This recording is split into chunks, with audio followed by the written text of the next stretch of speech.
বুদ্ধ পূর্ণিমা তিথির বিশেষ মাহাত্ম্য রয়েছে। এ মাসে বৈশাখ মাসের পূর্ণিমা তিথিটি বিশেষ গুরুত্ব বহন করে। ওম সাই রাম। নমস্কার দর্শক বন্ধুরা, আমি অ্যাস্ট্রোলজার শ্রী ঘোষ।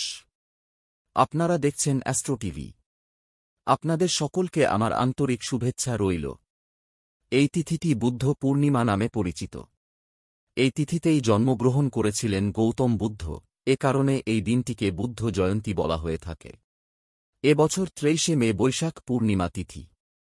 হিন্দু ও বৌদ্ধ ধর্মাবলম্বীদের কাছে বুদ্ধ পূর্ণিমায় বিশেষ মাহাত্ম্য রয়েছে। এই দিনটি জ্ঞান প্রাপ্তির দিন হিসেবে চিহ্নিত করে। এই তিথিতেই জন্মগ্রহণ করেন বিষ্ণুর নবম অবতার গৌতম বুদ্ধ।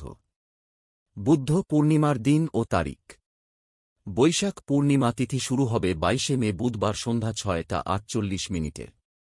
বৈশাখ পূর্ণিমা তিথি সমাপ্ত 23শে মে বৃহস্পতিবার সন্ধ্যা 7:23। বুদ্ধ পূর্ণিমার ব্রত, দান পুণ্য ও চন্দ্র অর্ঘ্য 22শে মে 2024। স্নানদান, পূজার্চনা, উদয়াতিথি অনুযায়ী 23শে মে 2024 পালিত হবে। বুদ্ধ পূর্ণিমার শুভ সময়।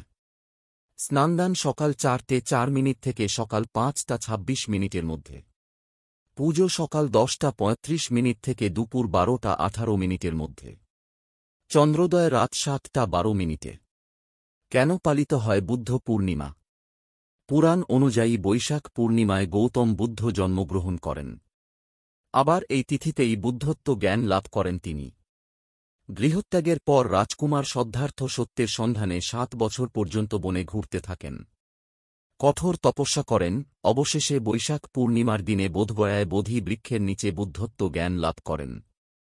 কথিত আছে যে জ্ঞান লাভের পর বুদ্ধ পায়েস খেয়ে নিজের ব্রতভঙ্গ করেন। তাই বুদ্ধ পূর্ণিমায় পায়েস রান্না করা হয়।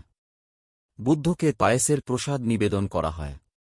শুধু তাই নয়, বৈশাখ পূর্ণিমায় কুশীনগরে বুদ্ধের মহাপরিনির্বাণ হয়।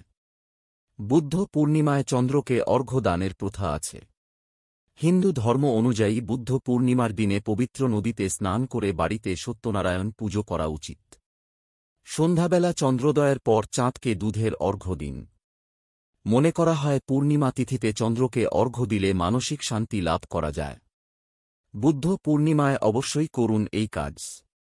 শাস্ত্রমতে বুদ্ধ পূর্ণিমার দিনে জল ভর্তি কলসি ও খাবার দান করলে গোদান সমান পুণ্য অর্জন করা যায়। এই তিথিতে বাড়িতে সত্যনারায়ণ ব্রতকথা পাঠ করা শুভ। এই তিথিতে সন্ধ্যাবেলা লক্ষ্মীকে পদ্মফুল নিবেদন করতে ভুলবেন না। মনে করা হয় এই সরল উপায় করলে ধন বৃদ্ধি হয়ে থাকে। এই বিষয়ে কোনো প্রশ্ন থাকলে অবশ্যই কমেন্ট করবেন, লাইক করবেন, শেয়ার করবেন ও অ্যাস্ট্রো টিভি চ্যানেলকে সাবস্ক্রাইব করে রাখবেন পরবর্তী ভিডিওগুলোর আপডেট পাওয়ার জন্য। তাহলে বন্ধুরা, ভিডিওটি শেষ পর্যন্ত দেখার জন্য সবাইকে অনেক অনেক ধন্যবাদ। ঈশ্বর আপনার মঙ্গল করুক। আপনারা সুস্থ থাকুন, ভালো থাকুন। আবার দেখা হবে এই চ্যানেলে। ধন্যবাদ।